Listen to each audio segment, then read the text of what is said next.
Alright guys, so if you've been watching my YouTube channel, you know my channel is Animal Adventures.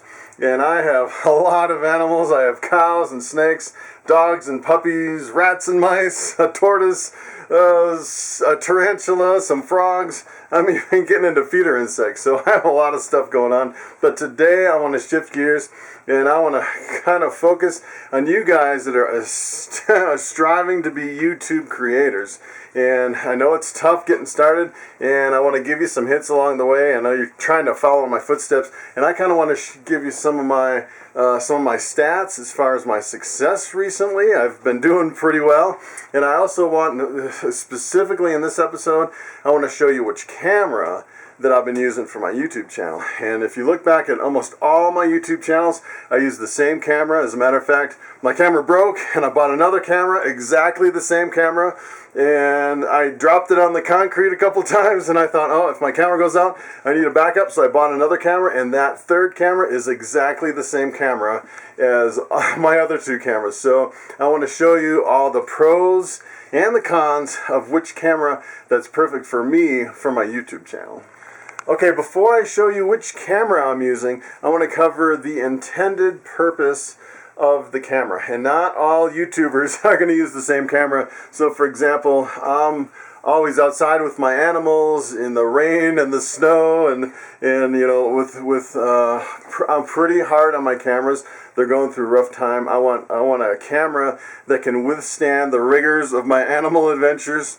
And say, for example, if you were more in a studio and you had a studio set up, you might have a larger camera on a tripod. And if you wanted really low light, if you did a lot of low light stuff, you might want to just dump the camera and get like $1,000 camcorder. And camcorders are specifically designed to be really low light cameras. If you want high speed action, you may go with a GoPro or something like that. But let me show you which camera I use and why I use that specific camera.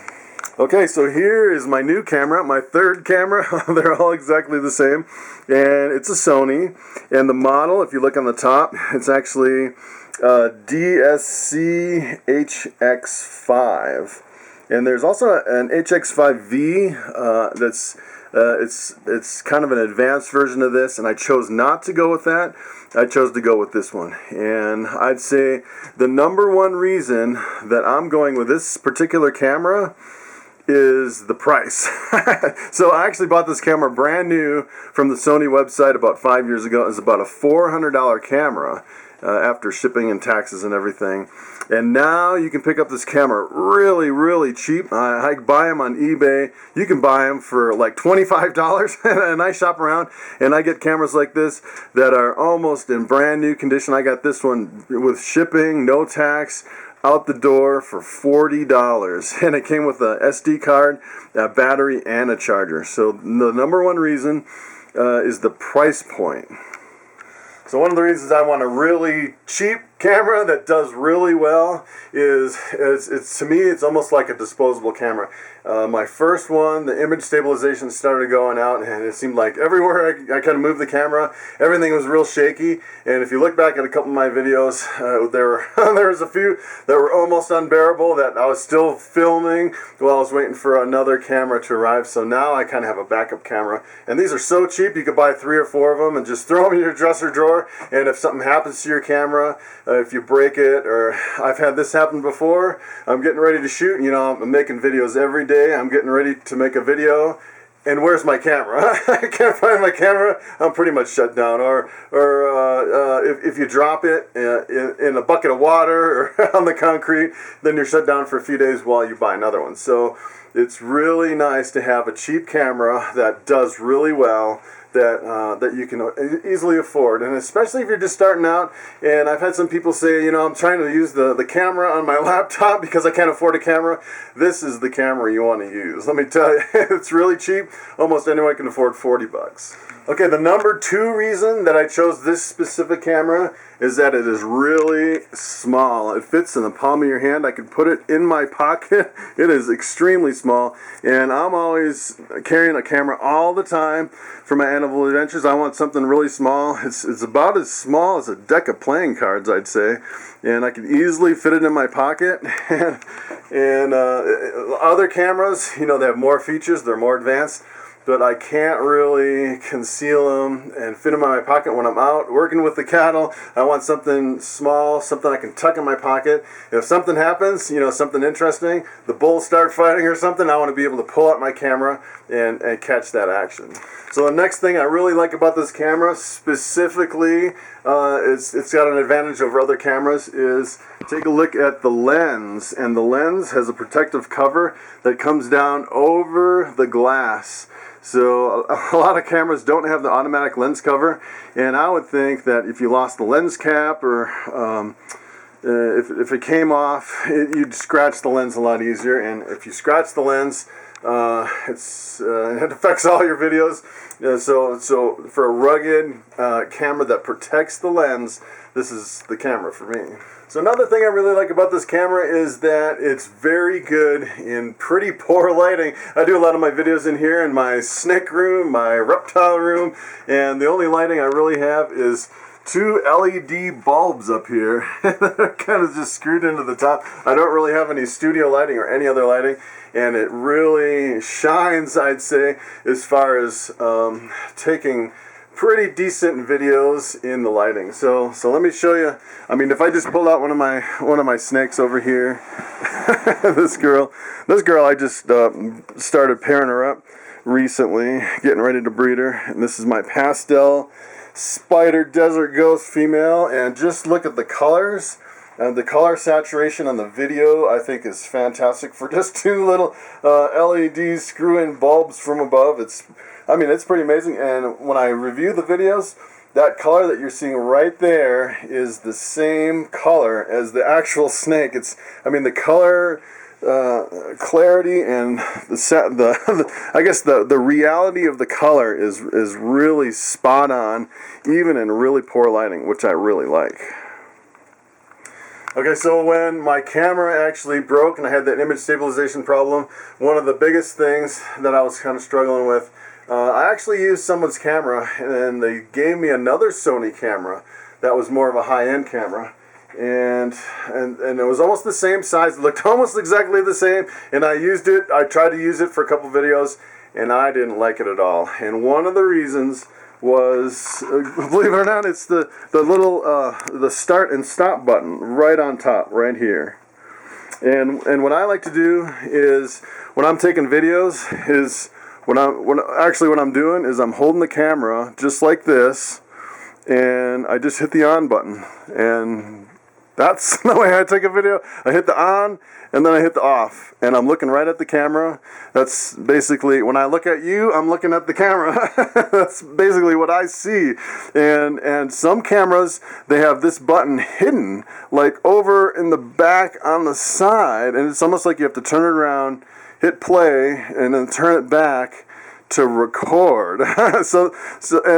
Just the button placement kind of really turned me off for some of the other cameras. So this one is perfect for what I'm doing. So the other thing I really like about kind of holding the camera out like that, and the placement and kind of the quality of the videos, is that it really picks up the sound really well.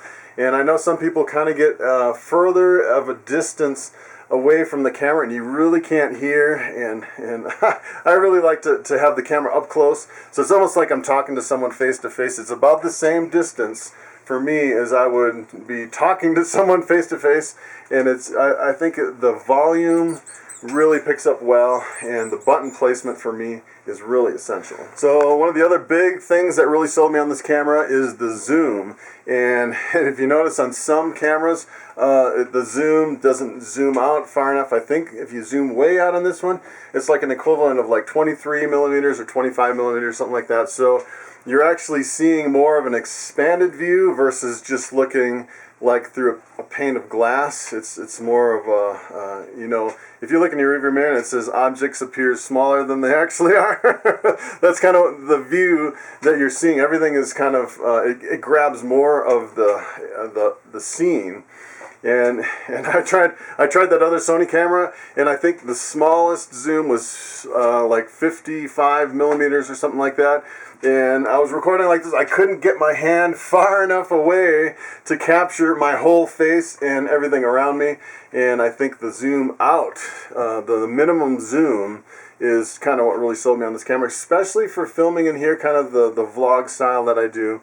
And the other thing I really like is the magnification zoom. And let me just step outside and I'll show you how incredible the zoom is on this camera. Alright, so this is zoomed out all the way, and take a look at how far the zoom goes in. And I really like when you zoom in, it doesn't really grain out, and it keeps the image stabilization. So I can move fairly well, and it keeps pretty much a stable focus, which is pretty amazing for being zoomed in so far. And the zoom for me is kind of what really sold me on this camera. Okay, so the other thing I really like about this camera is the quality of the still pictures.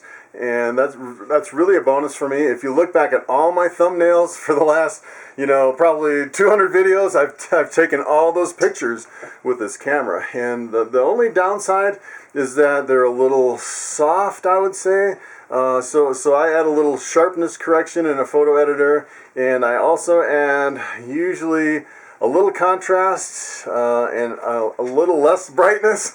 So I pretty much know my camera, and I know kind of the settings that I have to adjust to get a really nice picture. And the pictures are such that I can really zoom in. You look at some of my pictures I take and you're like, that's not a very good picture. And then you zoom in on a certain part of the picture, you sharpen it, change the contrast, and it's fantastic. And really, I think I have some really fantastic looking thumbnails that have impressed me. They look really professional with this camera. Okay, so there's so many pros about this camera. I could just keep going on and on and on. And here's another one. I like that it takes videos in HD, and it doesn't have a massive file size. So I can take, for example, I can take a 10-minute video, just 10 minutes all in a row, and I can just keep talking and talking, and the file size is such that I can still upload it directly to YouTube without any modifications. So typically, if you have a video that's a gigabyte or lower, you can load it directly up to YouTube. If it's over a gigabyte, YouTube actually will compress it on their end, and when they compress it, they don't compress it well, and it comes out pretty bad. So what you want to do, if it's over a gigabyte and you really need to shrink it down with some kind of a separate software program that'll keep the quality but shrink the file size down. And I like that, unless I'm taking like a 50-minute video, it's anywhere from, I'd say, 10 to 20 minutes is still within the acceptable file size, where I can just directly upload to YouTube without any modifications. So when it comes to editing my videos, I really don't do any color corrections at all on my videos, so I don't mess with the contrast or the different color corrections that you can have on the actual video file. I do that a lot on my stills, but I don't do it on my video files. And you'll notice if you watch my videos that they're pretty good. I could probably do some color correction in here because I have pretty bad light. But this is basically just raw footage right off the camera, and I'm really happy with it. So there are a few cons, I would say, to this camera. I'd say one of them is it doesn't support an external mic. So for example, if I wanted to set the camera here and I wanted to walk 100 yards across the field and you could still hear me, I could wear a wireless mic on some cameras, and it would actually reach all the way over to the camera, and you could hear me no matter where I went. And this camera doesn't support the wireless mic, and so far I really haven't had a need for it. There's a few instances where I kind of wished I had it, but overall it's a sacrifice I'm willing to make on this camera. So another thing this camera doesn't have, it doesn't have a time-lapse function. And if you looked at my last video, I actually did a time-lapse with my water crystals and that was actually a time-lapse done in the software. So it was actually a 10-minute video that I took with this camera. I brought it into the software and I compressed it, sped it up 1,000% and condensed it down to 1 minute, and that was all done in the software.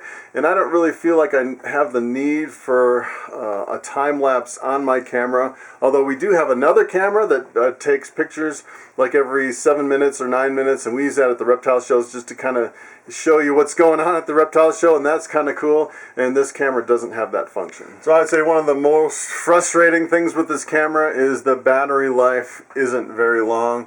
I would say when I'm doing a video, the battery will last maybe 20 minutes, 25 minutes, and I have to change batteries. So you really can't sit down and do like a 50-minute. As a matter of fact, the battery light is blinking right now just from these little clips, and that was a freshly charged battery. So you can kind of see that you really need a few batteries, or you have to plug it in and wait. And I have multiple batteries. It seems like every time I buy a camera, it comes with the battery, so I just swap them out. It's really not a big deal for me. So that's pretty much it for the cons for the camera. So there's a couple other pros that I didn't really mention. One is I really like that it doesn't have a pop-up flash. And a lot of the new Sonys, you go to take the picture and the flash kind of pops up under your finger, which is kind of weird. And the other thing this camera has is a GPS. It's kind of neat, especially if you're up in the mountains and you take a picture, you can actually see where that picture was taken in the mountains based on the GPS location of that image, which is pretty amazing. Okay, so that's pretty much it for the camera. I wanted to share just a few stats as far as how my YouTube channel is going. So I just passed 2,000 subscribers. I've been doing daily videos. It's probably coming up on 5 or 6 months now. You could kind of figure it out. I'm like, I think this is my 223rd video that I'm putting out, so a lot of videos out there, and my channel is really starting to gain momentum. And I say 3 days ago, I was really excited. It was the most money I made from my YouTube ads. So on YouTube, you're making money through the advertisers that post the little ads on your videos. And my best day so far, well, 3 days ago, I did like over $10, and I was pretty ecstatic. And then yesterday, I hit a day, the day before, I actually made $11.06 on one day, which is pretty amazing. And you look back at all the videos and how they did, and you know, I have like 200 videos, and you're making like 2 cents, 2 cents, 5 cents, 10 cents, and you know, the top one's making like $4. And then my very top #1 video is, believe it or not, it's how to make money with beef cattle. Still, almost every day it's like the top viewed video out of all my videos, and I've already made over $30 on that video, which is pretty amazing. So I'm pretty excited about how the direction of my YouTube channel and the momentum we're starting to build. Okay, so I put those stats out there and how my channel's doing just to kind of motivate you. I know a lot of you guys are starting your channels, kind of trying to follow in my footsteps, and some of you guys, they're doing pretty good. You're getting some subscribers, and you're getting more comfortable behind the camera. It's looking really good, and I really want you guys to get to the point where you get monetized. That's 1,000 subscribers, 4,000 watch hours in the last 12 months. That's the kind of the cutoff limit as of right now. Hopefully they bring that down a little bit and change it, because it's pretty hard to hit, and I wish you guys the best of luck. So thanks for watching, and I will see you next time.